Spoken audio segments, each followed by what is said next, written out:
पूर्व मुख्यमंत्री अखिलेश यादव ने कहा, मुख्तार अंसारी की मौत के सवाल का सरकार के पास कोई जवाब नहीं। बिहार टीवी 20 में आपका स्वागत है। समाजवादी पार्टी के राष्ट्रीय अध्यक्ष अखिलेश यादव रविवार को स्वर्गीय मुख्तार अंसारी के पैतृक आवास यूसुफपुर मोहम्मदाबाद पहुंचे। वहां पर शोक संतप्त परिवार सांसद अफजल अंसारी, विधायक मन्नू अंसारी और उमर अंसारी से मिलकर संवेदना व्यक्त किए। उन्होंने कहा कि इस घड़ी में समाजवादी पार्टी आपके साथ है।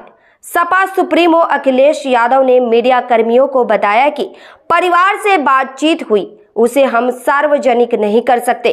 उन्होंने कहा कि जेल में मुख्तार अंसारी की मौत के सवाल का सरकार के पास कोई जवाब नहीं है। उन्होंने कहा कि शुरू से लेकर आज तक मैं यही कह रहा हूं कि सबसे ज्यादा अन्याय और भेदभाव भाजपा सरकार में लोगों पर हुआ है। न्यायिक हिरासत में मौत सबसे ज्यादा हुए हैं। उत्तर प्रदेश के पूर्व मुख्यमंत्री अखिलेश यादव ने कहा कि बलिया में व्यापारी परिवार की घटना को याद दिलाते हुए कहा कि सूदखोर के दबाव में व्यापारी ने लाइव अपनी जान दे दी थी। इस सारी घटना की जानकारी पुलिस को थी। इसके बाद छात्र नेता को दौड़ा दौड़ा कर पीटा गया। जेल और थाने में घटना होना और न्याय के लिए मुख्यमंत्री आवास के सामने आत्मदाह का प्रयास करना, यह सरकार की विफलता है।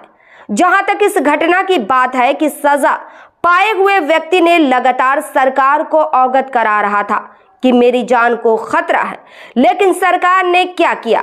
जो सरकार जनता को सुरक्षा नहीं दे सकती, वह सरकार जनता की नहीं हो सकती। परिवार का दुख बांटते हैं और जो घटना हुई है वो शॉकिंग थी सबके लिए, पूरे परिवार के लिए और आम जनता के लिए। और तब बहुत ज्यादा शॉकिंग है कि मुख्तार अंसारी ने खुद कहा कि उसको जहर दिया जा रहा है और वही बात सामने आई। हमें उम्मीद है कि सरकार सच्चाई सामने लाएगी और परिवार को न्याय मिलेगा। जब से भारतीय जनता पार्टी की सरकार आई है तब से इंस्टीट्यूशंस में भरोसा कम हुआ है। हमने आपने उत्तर प्रदेश में देखा है, लोग अपने न्याय के लिए आत्मदाह तक कर रहे हैं, तहसीलों में जान गई है। मुख्यमंत्री आवास तक लोग गए हैं और जाकर के आत्मदाह किया है। मुख्यमंत्री आवास हो, मुख्यमंत्री के ऑफिस हो, जेलों में जान गई, थानों में, अस्पतालों में और कस्टोडियल डेथ में उत्तर प्रदेश लगातार आगे बढ़ता चला जा रहा है। आखिरकार सरकार क्या चाहती है और सरकार का काम करने का तरीका क्या है? इसीलिए हमारा मानना है, समाजवादियों का मानना है कि न्याय हो और सच्चाई सामने आए। लेकिन योगी जी कह रहे हैं कि जो भी कानून व्यवस्था में बाधक बनेगा उसका राम नाम सत्य कर दिया जाएगा। ये भाषा मुख्यमंत्री की नहीं हो सकती है।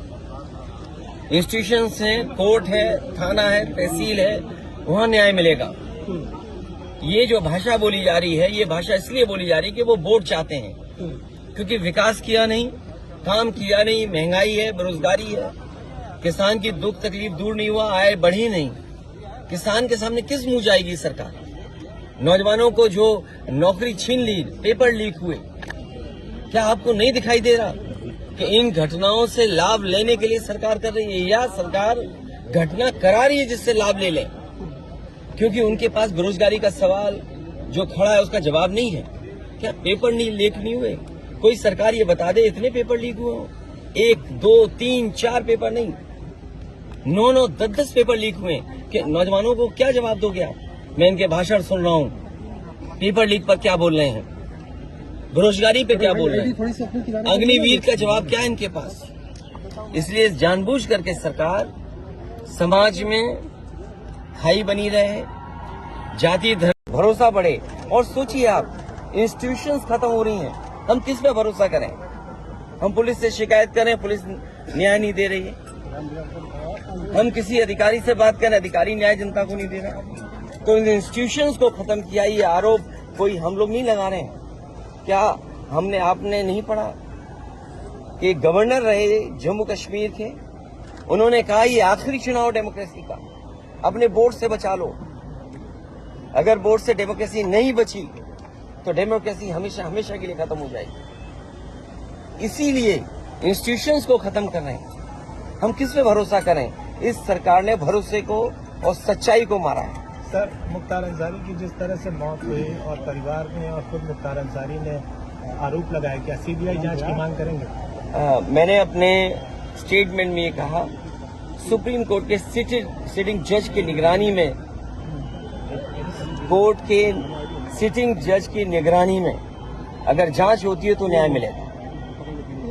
और जो न्यायिक जांच हो रही है इस पर भरोसा है? मुझे सरकार पे भरोसा नहीं है कि सरकार न्याय दिला पाएगी या सच्चाई सामने आएगी। लोग जानते हैं कि सच्चाई क्या है। बांदा की जेल, और जेल में पहले भी कहा गया, जो व्यक्ति वर्षों से जेल में था, आखिरकार उसे क्यों लगा कि मेरी जान को खतरा है? सरकार क्या दिखाना चाहती है? तो कम से कम सरकार